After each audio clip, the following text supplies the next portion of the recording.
The biomechanical and physiological analysis of walking and running.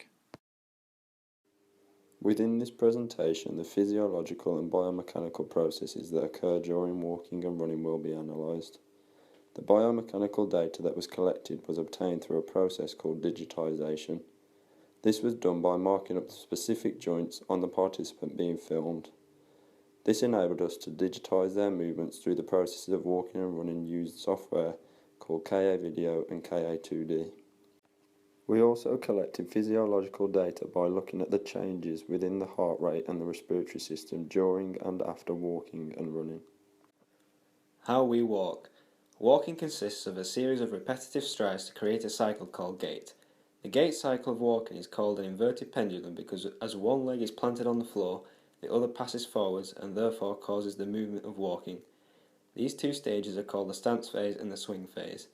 The stance phase consists of the heel strike and toe off, which makes up 60% of the gait cycle. The remaining 40% is made up of the swing phase, which is when the leg is in the swinging motion. However, not all gait cycles are the same. They tend to differ between the individual as factors such as muscle size and body weight can cause abnormalities. There are three different planes of motion when analysing movement: the sagittal, coronal and transverse. However, when recording the data for this presentation, the sagittal plane was the only one in use.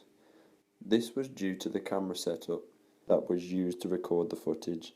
Yellow markers were placed on the specific joints across the participant's sagittal plane, as shown in this video. Follow joints are the glenohumeral, the humeral ulna, The metacarpal, coxal, tibiofemoral, and the talocral. The setup used for the camera was a 3-4-5 triangle.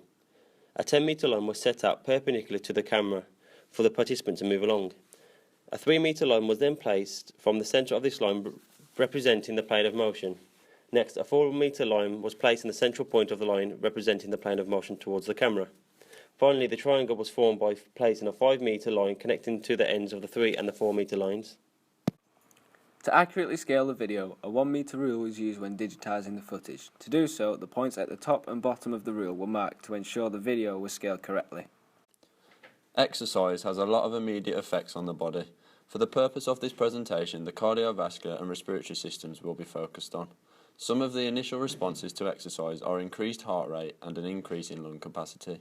The following data shows the participants' resting heart rate and lung capacity compared with the data collected during and after walking and running. The data for the peak flow test was collected 3 times before and after walking and running. This was to ensure that the data was accurate and allowed for a mean value to be calculated. The data for the participants' heart rate was collected when resting and during exercise. To enable us to get an accurate measurement of the heart rate, a reading was taken every 100 metres of a 400-metre distance for both walking and running. For both walking and running, the treadmill was set at a 1-degree incline. According to Jones and Dowse, 1996, a slight incline on the treadmill can be used to increase the energy costs in compensation. The implementation of this theory was used to replicate running in outdoor conditions. Analysis of joint movements within walking and running. To be able to work out the joint angles on the participant, the process of walking and running was recorded. The participant first had the glenohumeral, humeral ulnar, metacarpal, coxal, tibiofemoral and talocral joints marked up so that it can be clearly seen on KA Video and KA 2D. Before the participant performs the walk and run, they stand facing the camera holding a 1-metre rule. This is so that when digitising, the screenshots will be clearly scaled. Participant is then recorded walking and running 3 times each to ensure that a clear video recording is captured. The human skeleton is made up of bones, otherwise known as osteo. The skeletal system supports and also protects the body and vital organs. Bones involved when walking and running are, starting from the arm, the humerus which connects to the clavicle that forms the glenohumeral joint. The humerus then connects to both the radius and the ulna to form the humeroulnar joint. The radius and ulna then connect together with the scaphoid and the metacarpal joint. In the leg, the pelvis joins with the femur to form the coxal joint. The femur then connects to the tibia at the patella to form the tibiofemoral joint. Then the tibia and the fibula connect with the talus to form the talocral joint. All of the mentioned bones are joined by different forms of connective tissues, which include cartilage, tendons and ligaments. Muscles when walking and running are recruited from both upper and lower parts of the body. Although the muscles within the upper part of the body are not directly targeted when executing these movements, they are also exercised. The abdominal muscles act as a support for the torso as well as a stabilizer for the pelvis. The lower back muscles are working in order to maintain posture, and your shoulders are used to swing your arms back and forth to create momentum. The lower part of the body recruits its all major muscle groups in order to perform the task of running and walking. The bicep femoris, semimembranosus and the semitendinosus are the muscles that make up the hamstring group, which are located on the back of the thigh. These muscles are all working to bend the knee. The quadricep muscle group, which is located in the front of the thigh, are made up of 4 muscles, which run from your coxal joint to the upper femur to the tibio-femoral joint. These muscles are the rectus femoris, vastus littoralis, vastus medialis and vastus intermedius. All these muscles work together in order to extend the knee. As well extending the knee, the rectus femoris is used to flex the hip. This allows you to lift your foot without tipping as you move. The lower part of the leg recruits the tibialis anterior muscle. This muscle is located near the tibia on the front part of the lower leg. It is recruited when lifting your toes off the ground. The calf muscle is located at the back of the lower leg, which is made up of 2 muscles, the soleus and the gastrocnemius. The calf muscles are responsible for plantar and dorsiflexion. They are recruited in the toe-off part of the gait cycle. Comparison of joint angles. At toe-off during walking, the angle of the glenohumeral joint was 6.21 degrees, whereas during running, the angle had changed to minus 0.76 degrees. During the swing phase, while walking, the angle of the glenohumeral joint was 10.78 degrees. While running, the angle had changed to 13.3 degrees. At the heel strike during walking, the angle of the glenohumeral joint was 25.93 degrees. During running, the angle had changed to 37.29 degrees.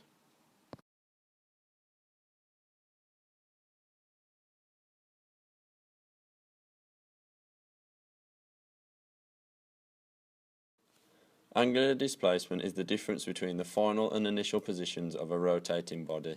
To calculate angular displacement, the first angle of the movement pattern is taken away from the second angle of another movement pattern. In this presentation, the angular displacement has been calculated for the glenohumeral joint and tibiofemoral joint when walking and running. During walking at the stance phase, the angular displacement would be the angle of the glenohumeral joint at toe-off, taken away from the angle of the glenohumeral joint at swing phase. During walking at the swing phase, the angular displacement would be the angle of the glenohumeral joint at the swing phase, taken away from the angle of the glenohumeral joint at heel strike. During running at the stance phase, the angular displacement would be the angle of the glenohumeral joint at the toe-off, taken away from the angle of the glenohumeral joint at swing phase. During running at the swing phase, the angular displacement would be the angle of the glenohumeral joint at swing phase, taken away from the angle of the glenohumeral joint at heel strike. The angle of the humeral ulnar joint at toe-off during walking was 125.85 degrees. However, when running, the angle had changed to 92 degrees. During the swing phase while walking, the angle of the humeral ulnar was 158.38 degrees, and while running, the angle had changed to 119.76 degrees. While walking during the heel strike, the angle was 175.59 degrees, whereas while running, the angle had changed to 137.52 degrees.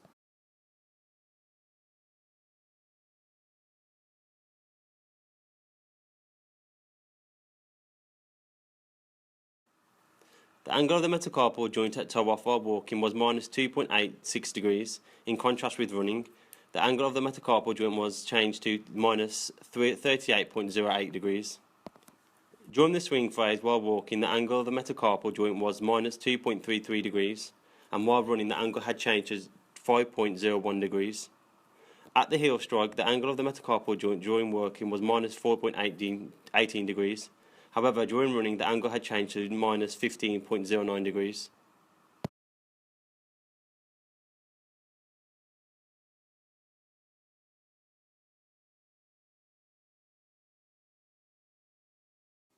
At toe-off, the angle of the coxal joint while walking was 194.63 degrees, whereas during running, the angle had changed to 187.85 degrees. During the swing phase, the angle of the coxal joint while walking and running was identical at 175.29 degrees. At the heel strike while walking, the angle of the coxal joint was 170.88 degrees, and while running, the angle had changed to 176.25 degrees.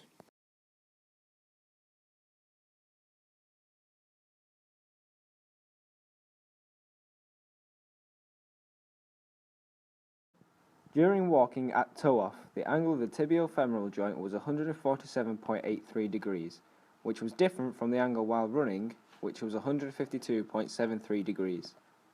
While walking during the swing phase, the angle of the tibiofemoral joint was 124.81 degrees, whereas while running, the angle had changed to 111.78 degrees. During the heel strike while walking, the angle of the tibiofemoral joint was 178.41 degrees, and during running, the angle had changed to 176.83 degrees.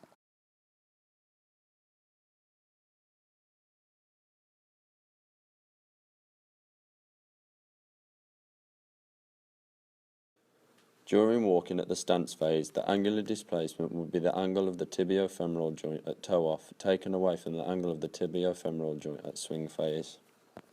During walking at the swing phase, the angular displacement will be the angle of the tibiofemoral joint at swing phase taken away from the angle of the tibiofemoral joint at heel strike. During running at the stance phase, the angular displacement will be the angle of the tibiofemoral joint at toe-off taken away from the angle of the tibiofemoral joint at swing phase. During running at the swing phase, the angular displacement will be the angle of the tibiofemoral joint at swing phase taken away from the angle of the tibiofemoral joint at heel strike. At toe-off while walking, the angle of the talocral joint was 12.91 degrees. However, while running, the angle had changed to 40.77 degrees. During the swing phase while walking, the angle of the talocral joint was 29.79 degrees. And while running, the angle had changed to 23.99 degrees.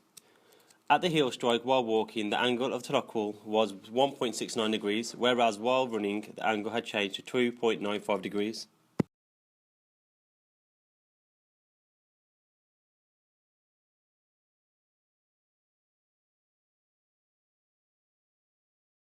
The following limitations are what we encountered when recording the data and footage for this presentation. The data collection was a limitation due to the fact that it was difficult to get accurate results from the digitisation process. This was because the markers were sometimes too hard to see and we would have to estimate its location. The fact that the footage was analysed in 2D was also a limitation. This was because the digitisation process could only be completed on the sagittal plane. Also, the markers placed on the joints could be obstructed by limbs or items of clothing, making it very difficult to digitise. Baggy clothing is also a limitation as it could cover up some of the markers placed on the joints, making the digitisation process a lot more complicated. The frame rate of the camera also posed a limitation due to the fact that the higher the frame rate used to record the footage meant the lower the aperture and lighting of the final recording. The facility that was used to record the footage was also a limitation because of the fact that it was restricted the distance that could be used for the recorded movements.